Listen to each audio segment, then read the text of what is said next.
Waktu Anda BKPM, apa yang Anda lakukan coba? Anda kan ditugasin untuk OSS. Saya ingat betul itu, bagaimana Anda curhat ke saya. Tapi itu kan sampai Anda meninggalkan kabinet tidak pernah selesai. Sekarang kami yang menyelesaikan itu, online single submission itu.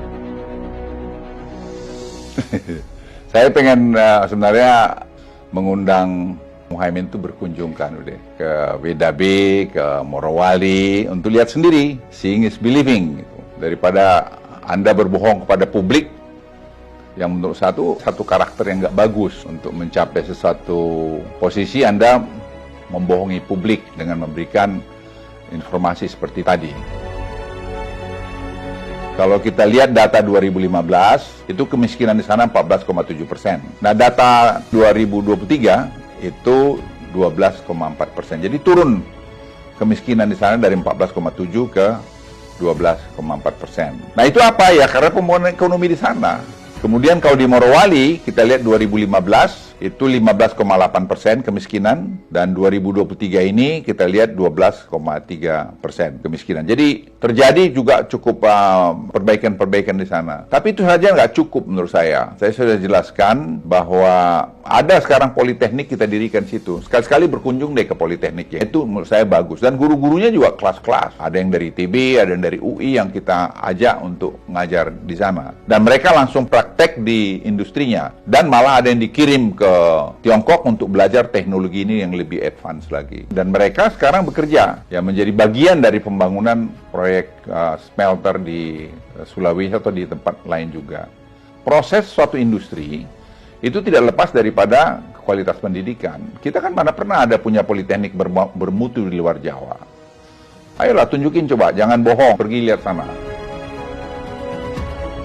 Jumlahnya itu berkisar antara 10-15% saja. Dan itu tidak bisa tidak kita lakukan, karena kita tidak punya memang kualitas manusia pada saat itu untuk melakukan pekerjaan-pekerjaan itu. Sekarang, secara bertahap itu berkurang, karena sudah banyak yang kita latih dan training. Ya itu satu proses yang harus dilaluin. Jangan kita juga munafik, jangan kita juga membohongi publik kita dengan menyebarkan berita-berita palsu. Apalagi Anda mau calon pemimpin. Karakter itu menurut saya nomor satu, bukan soal pintar.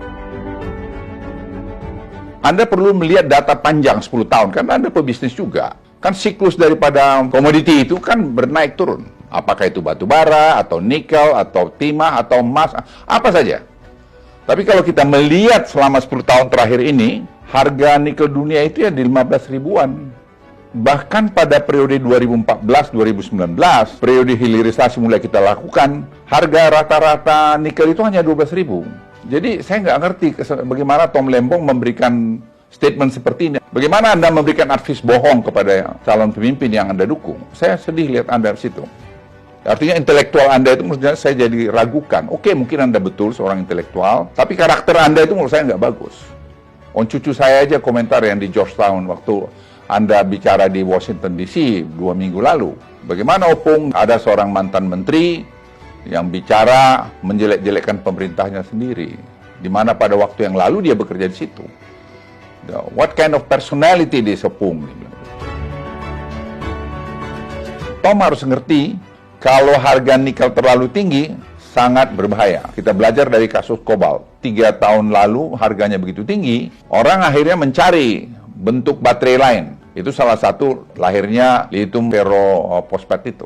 Jadi ini kalau kita juga membuat harga itu ketinggian, orang akan cari alternatif lain. Teknologi berkembang sangat cepat. Oleh karena itu kita mencari keseimbangan benar.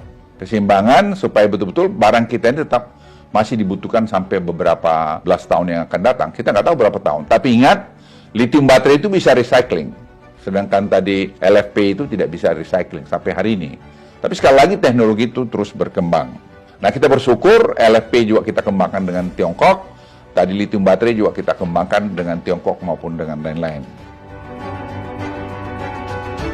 Ini saya titip pada Anda, walaupun sudah tidak di government lagi, jangan menceritakan yang tidak baik, padahal sebenarnya tidak sepenuhnya benar di luar. Ceritakanlah memang apa yang bagus. Pernah kita di inflasi di bawah 3%, kan baru sekarang. Pernah 44 bulan kita surplus ekspor, kan baru sekarang. Apa itu ya? Hilirisasi. Kita bisa maintain masih growth 5% di tengah-tengah keadaan ekonomi dunia begini, dan kita masih berupaya untuk di atas 5%, mungkin 6% pada tahun depan dan seterusnya sampai 2030. Kita berharap masih trajectory kita bisa tadi income per kapita kita $10.000 dan kita masih berharap dan yakin untuk bisa besaran GDP kita sekitar 3 triliun US dollar atau lebih. Jadi downstreaming ini akan membuat Indonesia lebih bagus. Tidak benar pabrik Tesla di Shanghai menggunakan 100% LFP atau lithium ferrofosfat untuk mobil listriknya.